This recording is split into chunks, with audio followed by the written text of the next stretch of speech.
Auzubillahiminash-shaytanir-rajim. Bismillahir-rahmanir-rahim. Subhanallahi wa bihamdihi. Subhanallahil azim. Allahumma salli ala sayyidina Maulana Muhammadin wa ala alihi wa sahbihi barik wa sallim wa salli alayhi. Assalamu alaikum wa rahmatullahi wa barakatuh, sisters and listeners, those they are present here in our this tafsir class and those they will join us later. Will watch, will get chance to watch this video. Alhamdulillah, this is our third lessons of Tafsirul Quran. We have discussed the interpretation and the tafsir, the how many types of tafsir are in our first session. Second session was uh, about Bismillah ar-Rahman ar-Rahim and some other rules of tafsir too. And today it is our third.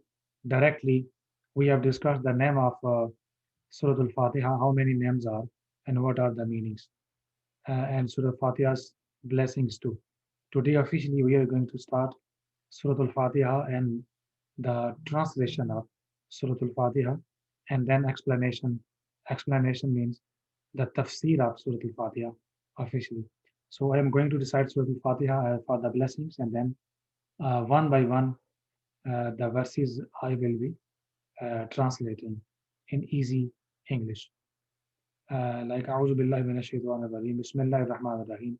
I begin with the name of Allah, the most kind, the most merciful, entire kind, hence entirely kind for everyone, and the merciful. Alhamdulillahi Rabbil Alameen. Ar-Rahman Ar-Rahim. Maliki Yawmiddin. Iyyaka na'budu wa iyyaka nasta'een. Ihdina as-sirata al-mustaqim. Sirata alladhina an'amta alayhim. غير المغضوب عليهم ولا الضالين. Ameen. This is Surah Al-Fatiha. It opens the Quran. That is why its name is Al-Fatiha. Fathun. Fathun mean the Fathul Bab, opening. So this surah opens the Quran. So one of reason is the name is Fatiha. Alhamdulillahi Rabbil Alameen. Alhamdu, all praises to Allah. All. In Arabic, hamd is a normal praise. When al comes, it becomes the meaning. Very special praise. Very special praise. Alhamdulillah. So mean all prayers, praise, the praiseness of Allah. Lillah. All praise is due to Allah. Rabbil Alameen, the Lord of universe. Ar-Rahman Ar-Rahim, the most kind, the compassionate, entirely merciful. Ar-Rahman, we have discussed in Bismillah Ar-Rahman Ar-Rahim. Ar-Rahman, his rahmat, his blessings are common. Someone is Muslim or non-Muslim. People, whatever, whichever they have creed, color, background, faith, whether someone worship to Allah or not, whether someone is shows the gratitude towards Allah or not, someone loves Allah or not, someone believes Allah as a sustainer, or the guider, or the master, or the owner, or the creator, or not. Regardless of worshipping or not, the Zat, the Allah who provides rahmat to everyone, the birds, the animals, the human beings, jinn, each and single creation, each and single creature of this universe means under this entire world, is Ar-Rahman, who provides the rahmat to everyone. Ar-Rahim, very special Rahim.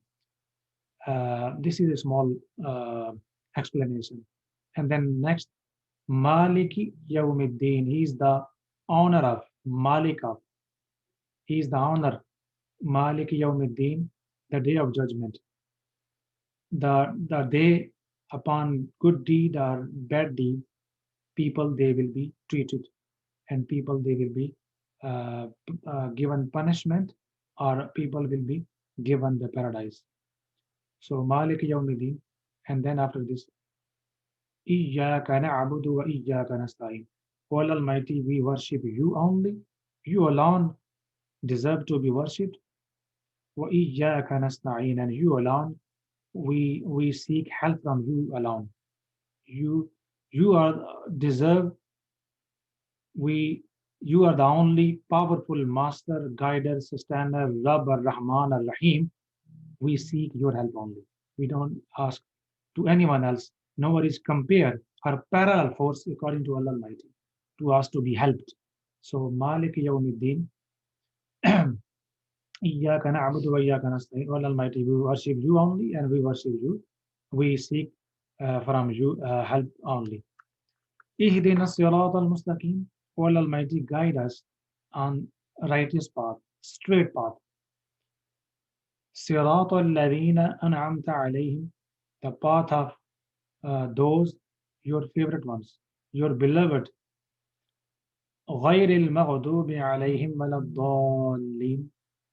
And don't show us the path of those you became angry with, or you were strongly angry with them, and they were astray, and they denied your oneness, and they denied the prophethood, the messengership of last Prophet Muhammad, peace be upon him.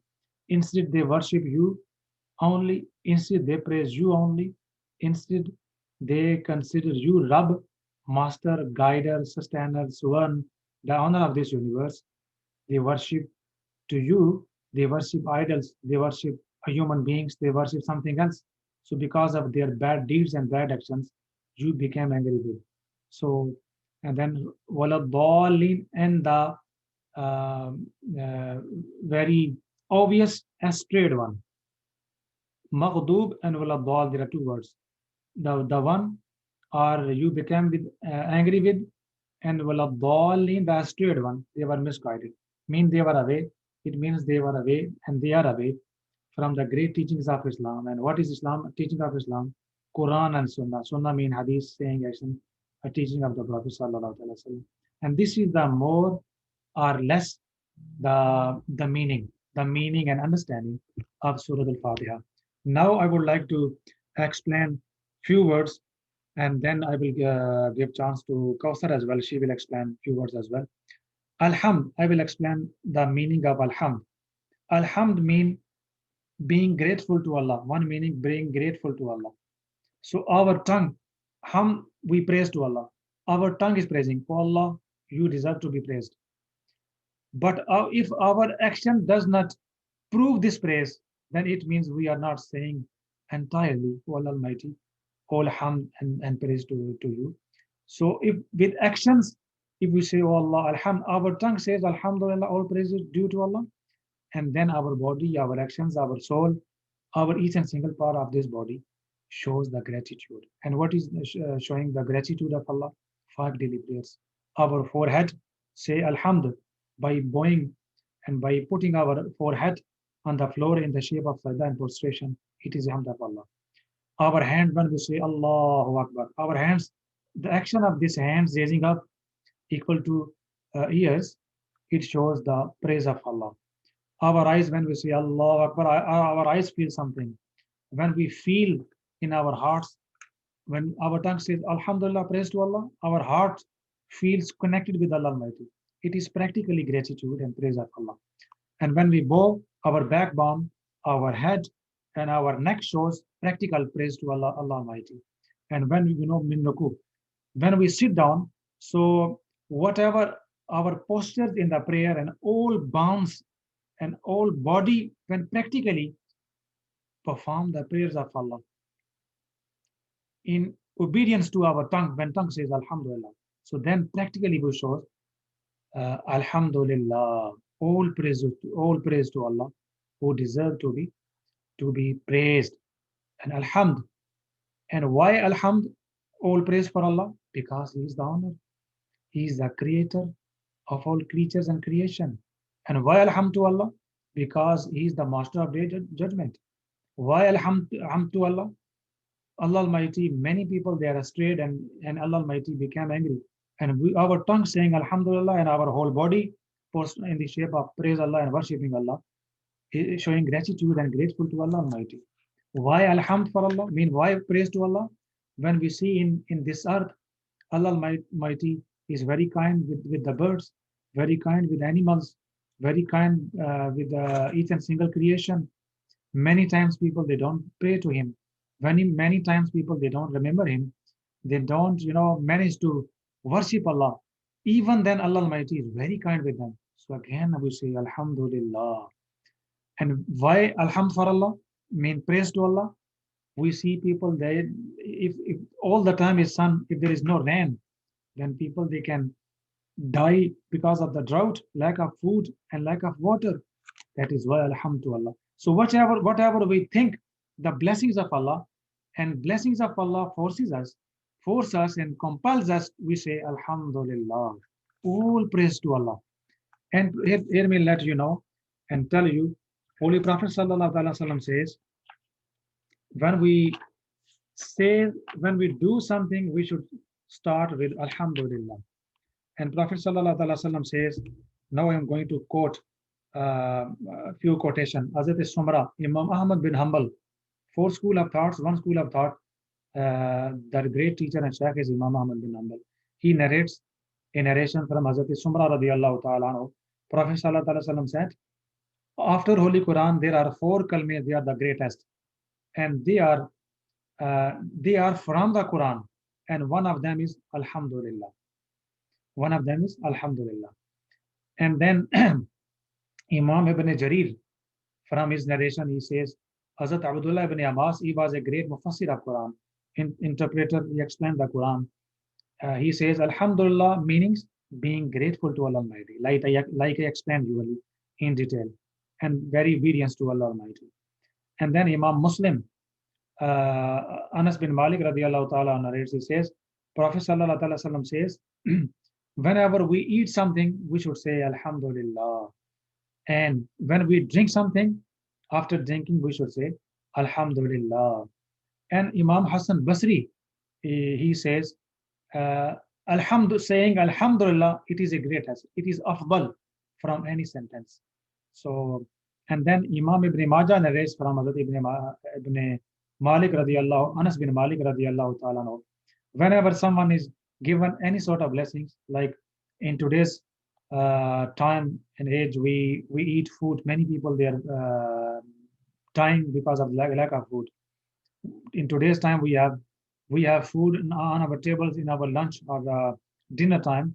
In many poor countries, people they don't have this type of food on Eid day too. So when we whatever we have in life, it is a sort of blessing of Allah. So Hazrat Anas bin Malik radiallahu ta'ala says, whenever someone says Alhamdulillah, and then Allah Almighty raise more blessing of Allah. Allah Almighty provides more and more. So Alhamdulillah, it has very much blessing and very much Prophet Sallallahu Alaihi Wasallam said we should do that, and it creates more blessings of Allah. And that is why Prophet Sallallahu Alaihi Wasallam said, Hazrat Abu Sa'id Khudri, Imam Tirmidhi narrates this, whenever Prophet Sallallahu Alaihi Wasallam used to eat something and drink something, and Prophet Sallallahu Alaihi Wasallam used to say, Alhamdulillah. Alhamdulillah to Allah Almighty who made us eat, and Alhamdulillah to Allah Almighty who made us Muslim, who made us believers, and we are the chosen one. And then Hazrat Abu Huraira radiallahu ta'ala anhu narrates, Prophet Sallallahu Alaihi Wasallam says, whenever someone sneezes, should say Alhamdulillah. So Alhamdulillah, it has a lot of blessings after Quran, and in fact, it is from the Quran. So its interpretation, explanation is all praises to Allah, but practically in implementation, it has a blessings too. If we practice in our daily life, Allah Almighty give us more blessings. And the last quotation about Alhamdulillah, then I will give chance to Kausar. She will explain something in relation to, like Alhamdulillah, she will say in relation to Rabbil Alameen. What does this mean? Hazrat Abu Sa'id Khudri radiyallahu ta'ala narrates, Prophet Sallallahu Alaihi Wasallam says, whenever someone had a dream, and good dream, people they feel it is a very good dream, and when they get up, and they should believe it is from Allah Almighty. And what could be good dream? The extreme, someone is in holy Kaaba doing tawaf. What is good dream? Someone was reciting Quran. What is good dream? Someone had a dream and saw Holy Prophet sallallahu alaihi wasallam. What type of good dream? Someone was performing prayer. So these are the, I gave you the 4 examples of good dream. Of course, they are from Allah Almighty. There is no a single small doubt it could be something negative. So Prophet sallallahu alaihi wasallam says whenever someone had a good dream, and it is of course from Allah Almighty, after having good dream should say Alhamdulillah. So all praises to Allah. So Alhamdulillah, all praises to Allah. It has itself, it has a blessing, and Allah Almighty is only deserved to be praised. Now, Alhamdulillah, Rabbil Alameen, and on the word of Rabb, I would like to request Kausar, she will explain something. So, in this surah, after Alhamdulillah, Allah Almighty is introducing Himself in this surah. So, after the very first description, Alhamdulillah, which Imam Sahib has gone through, Allah Almighty chose Rabbil Alameen. This is the first foundation of our relationship with Him. So Allah Almighty has many, many attributes, and some of which we've already heard, Ar-Rahman, Ar-Rahim, and later we'll hear Malik Yawmiddin. But for us, what we need to know now, the first thing we need to know is that He is Rabbil Alameen. Rabb has a few different meanings. It means Lord, it means owner, it means the one in charge. And you might think that, well, doesn't owner and the one in charge mean the same thing, or they're not the same thing? Well, you might own something, but it doesn't mean you're in charge of it. So for example, you might own a home, you might own your property, but the government might have some restrictions over you, and they might take charge of that, make certain rules for you. So they are the ones who are in charge of the house, although you're the owner. You might own a car, but you need to get permission to make any modifications to that car. And look at the current situation, we think we own everything, our lives, and we can do what we like, but the government is in charge. They are making decisions for us. So although we own something, it doesn't mean that we're in charge of it. So here, they two different meanings for Rabb. Now, and then the third one is the one who nurtures. So the one who grows or looks after something. So, for example, grows a plant, raises children, or takes care of it. It could be like a caretaker. And I'll talk about that in a minute in more detail. And the next one is the one who gives gifts, al-mulhim, and the last one, al-qayyim, the maintainer. So Allah Almighty, He owns us, and He has full authority, and He will take care of it. He is the one who will take care of us. When we own something, we don't always have the full authority over it, and we don't really take care of it. But Allah Almighty, He owns us and has full authority, and He takes care of us.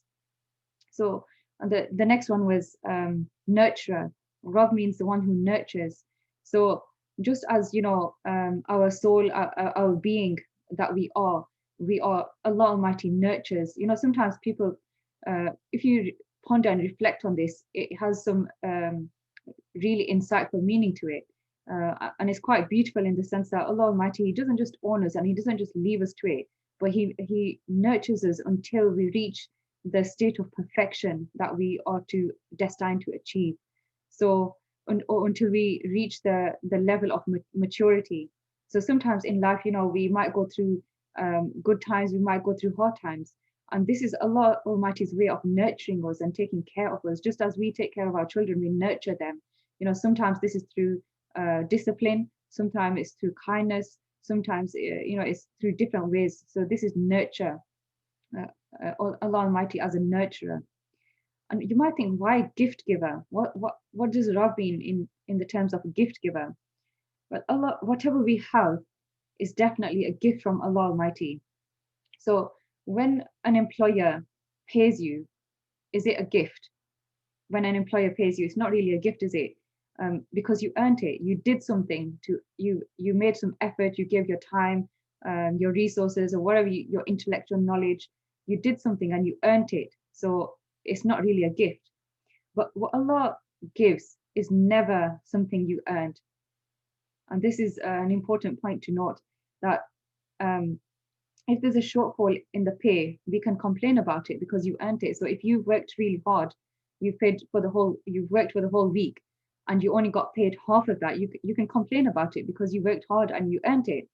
But what Allah gives is a gift. So if you have 5 fingers, you have 2 legs, your whole functioning body, everything is a gift from Allah Almighty. But if you fall short, so maybe you were born, you have your 5 fingers, everything, but maybe you have a limp somewhere, maybe you're missing something, you can't complain because it's still a gift from Allah Almighty. And Yu'ti man yasha is Allah who gives to whoever He wants. And even we don't belong to ourselves.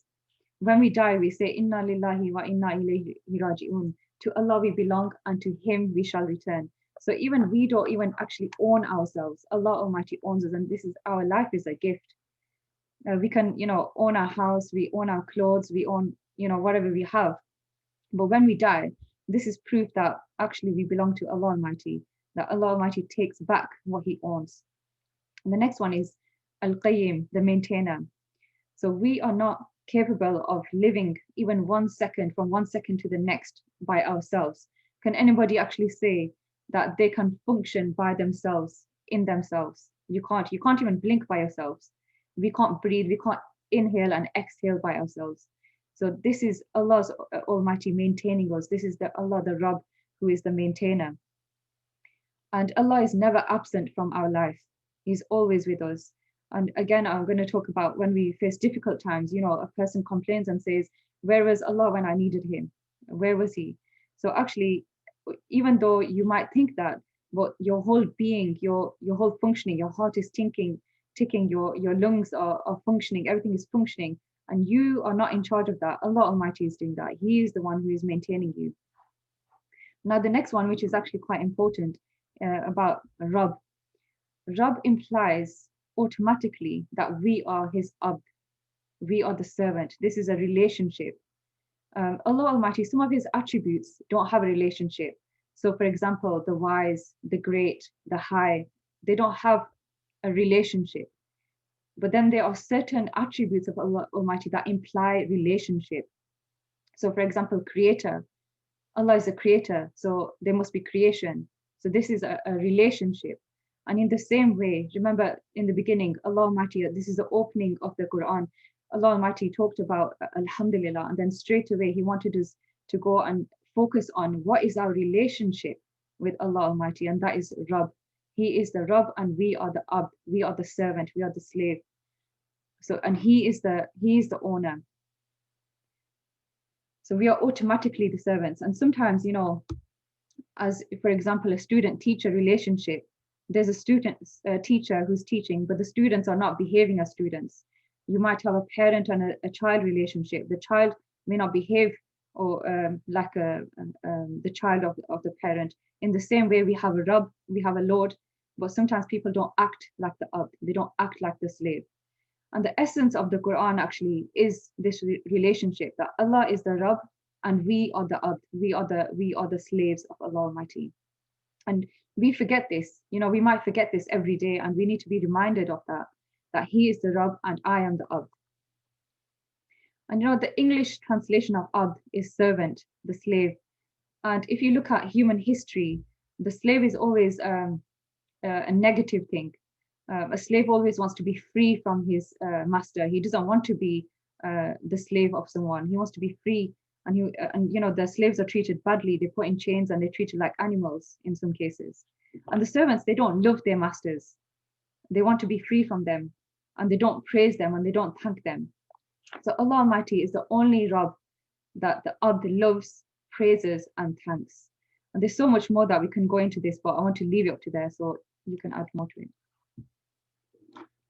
So, subhanallah, Rabb, in the more easy way, if we translate Rabb, one meaning is a creator, and one meaning is a Swan, the ruler, the master, the organizer, and the owner. Rabbil Alamin, and the sustainer. The more very near meaning is the sustainer. And the sustainer, when we see there are the certain levels of when we see ourselves, we are human beings, and we think about our creation, how we were created. We were created in the womb of mother. In the womb of mother, there was a one stage we were nothing. There were just a drop. And in the drop, Allah Almighty, there is a process. We became bones, and then human fleshes, and then after 120 20 days approximately, our heartbeat and soul came in our body, and we became full human shapes and then grown up. So the Rabb is the one who provides the sustenance in the womb of the mother to a baby. So and Rabb is not just at the age of 40, 30, 70, the one who's sustainer or providing the risk. Rabb is the one from all stages of a human being. In the womb of the mother, when we were the baby, our risk food was different. When we grown up, our food is different. And in search of food, we go somewhere to find out the food, and the Rabb provides the food. Food means sustain. And the sustenance is not only whatever we eat and goes in our stomach, and our stomach digests the things, that is the sustenance or risk. No, the meaning is our eyes, risk is our eyesight. Our eating ears, risk or sustenance is the eating power, listening power. And the tongue, if there is a tongue, if we can't speak, the speaking power, it is the sustenance, the risk of the tongue. If we have nose but we can't smell, the smelling something, good or bad smell, it is the sustenance and risk of our nose. There is a full 3 kg or 5 kg head.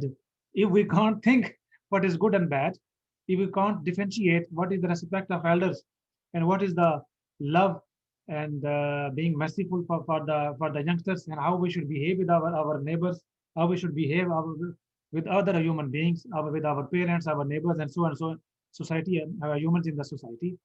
So the good and bad thoughts is the sustenance and risk of our head. If there is a heart but there is no heartbeat and any sort of issue, then our heart, cannot function properly. So our heart sustenance, it become healthy, should work properly, so that our life should be maintained. So each and single thing, our organs of the body, risk needs the sustenance and the risk, the zat and the person according to his shan provides the sustenance and risk to each and single of this body at all stages, calls Rabbul Alamin. Subhanallah.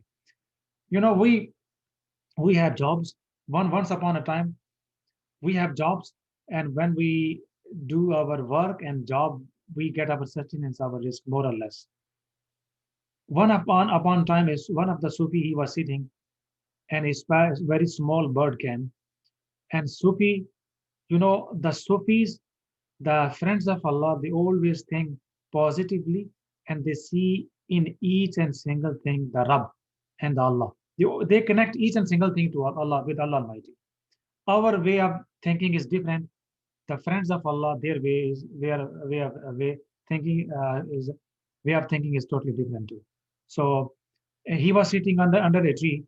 A bird came, and he ate something from the tree, and he took a very small amount of the sustenance risk, and he flew from that tree and went to another tree. And that Sufi, slowly, because he was thinking, and then he observed that small bird, he has taken very small thing in his beach, and he flew to the another tree, and he noticed the Sufi, the person, the servant of Allah. He noticed there is a net and the house for the small bird, and small children birds, they were opening their mouths, and that mother bird or father bird was feeding them. And do you know what that Sufi said? He said, Alhamdulillahi Rabbil Alameen. O Allah Almighty, today I understood what is the actual meaning of the Rabb. You are the Rabb, you provide me, and you are the Rabb, unseen creation. You are the Rabb who never thought about that. And we have property, we have job, we have offices, we have factories, we have so many, uh, places to work. But birds, they don't have jobs, they don't have their CV to apply the jobs, they don't have factories, they don't have properties. There is nothing. They just go there, they eat themselves, and they come back with the sustenance and with the risk, with the food for their children too. And who provides everything? Allah, subhanallah. And once upon a time, I am not sure, one prophet of Allah, one servant of Allah, a Sufi of Allah, was sitting and he saw suddenly there was a stone and stone became into two pieces and it was massive stone. He noticed that Sufi of Allah. He noticed there is a small insect and when that stone was broken, he noticed in the deep down in the stone there is a small insect, and as it was broken, and that insect came out and started to walk. And do you know what that Sufi said? Allah Akbar, Alhamdulillah, Rabbil Alameen. Oh Almighty, today I came across. You are the Rabb, you provide me, and whatever I could see, my this eyes sees in this creation and on this earth, you are the Rabb who provides in the deep down of this stone to this insect as well.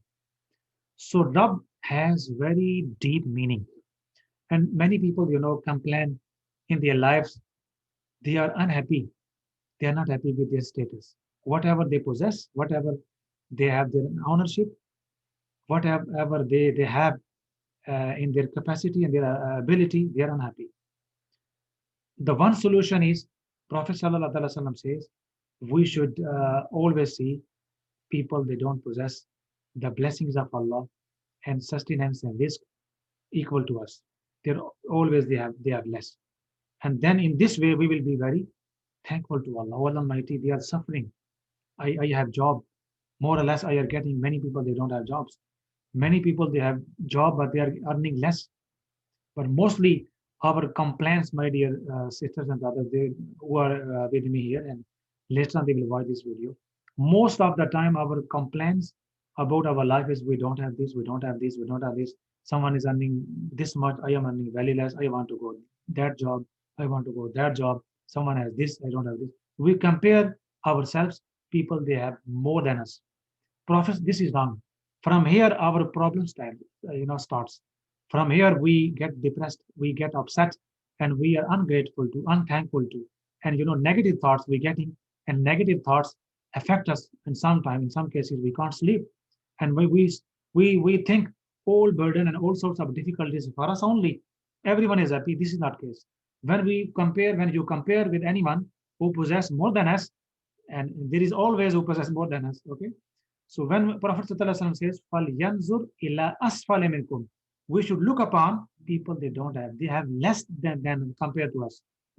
So problem and tragedy of the time is we compare this worldly thing ourselves to others, people they possess more. So we should compare ourselves with people they have less compared to us. And I was going to tell you, Sufis and ulama says, if people they have difficulties in their lives, and people they are lack of sustenance and risk, and they are upset because they are less, and in genuinely they need more risk and sustenance, they should do the wird of this. Alhamdulillahi Rabbil Alameen, Alhamdulillahi Rabbil Alameen. All praises to Allah, who's the sustainer, who's the guider, who's the owner, who's the organizer, who's the Rabb of Al Alameen. Not only human beings, Alameen, many worlds. In today's scientific time we're living in, people they are going on the moon, some other planets, and Allah knows after 20 years, 30 years, 50 years, and 100 years, people they will discover some other planets. And people they have started today, if we see the news and newspaper and media and social media, they started to think about to migrate from this earth planet to some other planets. So Alameen mean alam, universe, and we don't know many thousand planets and things are undiscovered. And who is the owner and Rabb of all planets and all the creature and creations? Rabbil Alameen. Alhamdulillah. So Allah is the Rahman. And then next is Ar-Rahman Ar-Rahim. I think we have described and elaborated in detail Ar-Rahman Ar-Rahim. And the next one is Maliki Yawmiddin. He is the Malik, owner. So the first ayat, Alhamdulillah Rabbil Alameen, this verse, we praise to Allah Almighty. And then Ar-Rahman Ar-Rahim, it is also praise of Allah, the two sifat attributes of Allah. Now the very next is Maliki Yawmiddin. Allah is most kind, most merciful, very Rahim. And Prophet Sallallahu Alaihi Wasallam says, when a mother loves the child, It is the rahmat of Allah. Even animal mother to love animal child, it is the love of Allah who gives this merciness in the hearts of and souls of mother to be very kind and generous and very rahim and very kind towards babies and children. And this mercy is from Allah Almighty. And do you know what? Allah Almighty is more than 70 times merciful with compared to a mother. Like our my mom, your mothers, or we are father or we are mothers of our children. And can we imagine how much we have loved towards our children? More than 100 times, 100 times. We cannot imagine even. We cannot use any word. There is no measurement to measure this. Allah Almighty, 100 times more than that, loves the creation, Abd, the servant of Allah. So, and then very next ayat I was telling you, first Allah Almighty introduced, He is Rahim and very kind. Very next Allah Almighty introduced, Malik Yawmiddin. Allah is the master of Yawm, the day, Ad-Din, when people they will be given upon their good deed or bad deeds. Jaza. Jaza means the reward. People they will be rewarded. Mean the day of resurrection, the day of judgment. The day of judgment means Yawmul Qiyamah. So we should not forgetful of Allah. All praises to Allah. We praise Allah. Allah is the Rabb, the sustainer, maintainer. And Allah is Ar-Rahman Ar-Rahim, no doubt. But very next Allah said, to put us straight, don't take it in wrong way. On the day of judgment, you will be accountable, whatever you possess upon your blessings too. So Malik Yawmiddin. And this, creates balance in our life. If we think this life is enough, there is no life, then there is no justice, then we can't differentiate with halal and haram, and then no point obeying Allah or obedience of Allah Almighty. So there must be system of justice. Like we say, because we live in London, we say that too much crime in London. And many people on radio and video, because there are no punishment, that is why criminals, they are free and they commit crimes. So the punishment creates the balance, give you the justice and gives the rights and gives you the safety and put the human beings on the straight path. So Malik Yawmiddin, Allah Almighty has mentioned, Allah is the one who is very Rahim and very kind, more generous and entirely kind towards all a human being. But don't forget, He is the owner of Day of Judgment. And because of it depends on your deed. Whatever you do, and you have to face the questions of Allah. You have to face on the Day of Judgment. You have to face the just. He is the just, and Allah Almighty will serve the justice too. So, Prophet Sallallahu Alaihi Wasallam says, according to one hadith, I will end on this, and I will like to Kausar explain more if she would like to explain something. Malik Yawmiddin, Prophet Sallallahu Alaihi Wasallam says, if someone says, someone thinks my heart is dying, I don't feel any taste in our prayers. I don't feel like pray. I don't feel like to obey Allah Almighty. I don't feel like to obey the sunnah action of the Prophet Sallallahu Alaihi Wasallam. I don't feel like to be good. So just I feel, dead. We should think about our death. Death is chasing us. One day we will die, and everyone will be in the grave, and we will be accountable of our deeds. So this, death and Yawmul Qiyamah, Yawmul Sa'ah, Day of Judgment, when we think about, so it, wakes up us up. So it creates a sort of action in our life, and it creates sort of electricity in our life. We should be wake up. We are given life, we are given eyesight, we are given tongue, we are given blessings, we are given children, we are given the risk, sustenance. We are given whole life we are enjoying. It is not purposeless. One day we will be accountable. How we spent our wealth, how we spent our life, our breath too. And when we see people, this is in the world, they are always busy in dunya. They don't have time for the akhirah, for the qabr, because some if someone reminds them, they say, okay, there is akhirah, because they are forgetful of. That is why they are chasing the world. And those people, they are familiar with Yawm al-Qiyamah. He is the day of honor of Day of Judgment, and Yawm al-Qiyamah will come, and Day of Judgment will come, and we will be accountable.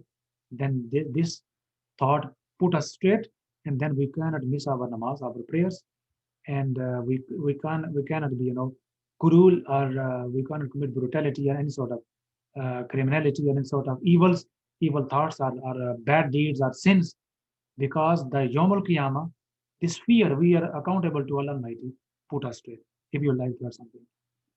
So yeah, I just wanted to say, we already talked about honor. So Malik means honor, and in this world, people like him also said that forget they're just so focused on this life. They think that they can do whatever and get away with it. But this is a reminder to us that Allah is the owner on the day of judgment. He will be the owner. He will be the one to decide our fate. This life is just temporary. This is not the final. This is not the end. And also, if Allah Almighty just, in the beginning, he introduced himself and he said, Ar-Rahman Ar-Rahim. And if it was just that, then we'd be in a bit of a trouble. So just imagine, you've got a teacher who's always nice, who's always relaxed, who's always caring, this, and you'll find that the students in that type of class are a bit more chilled and a bit more relaxed, they might not do their work as much.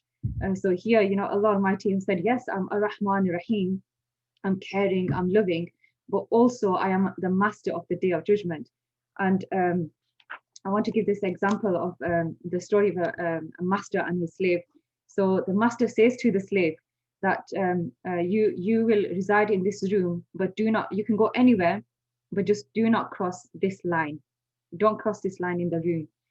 And the slave, he is doing whatever in this room, and he walks closely to the line, and he accidentally falls over the line, and he quickly gets up, because his master said, don't cross this line.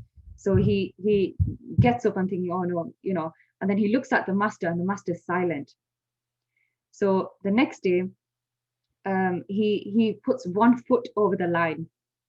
He puts 1 foot over the line, and the master doesn't say anything again. So the master is watching, but he doesn't say anything. And then the next day, he puts both feet over the line, and the master again remains silent. Then after that, the slave is always past the line. So although in the beginning, the master said, you can go anywhere, just don't cross this line. But look at the stages that this went to, because he saw that his master's watching, but he's silent. He didn't say anything.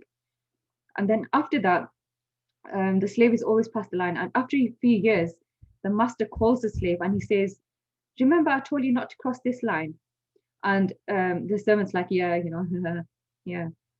The master says, well, I've been recording every time you cross that line, and I've decided to punish you for each time, all at once.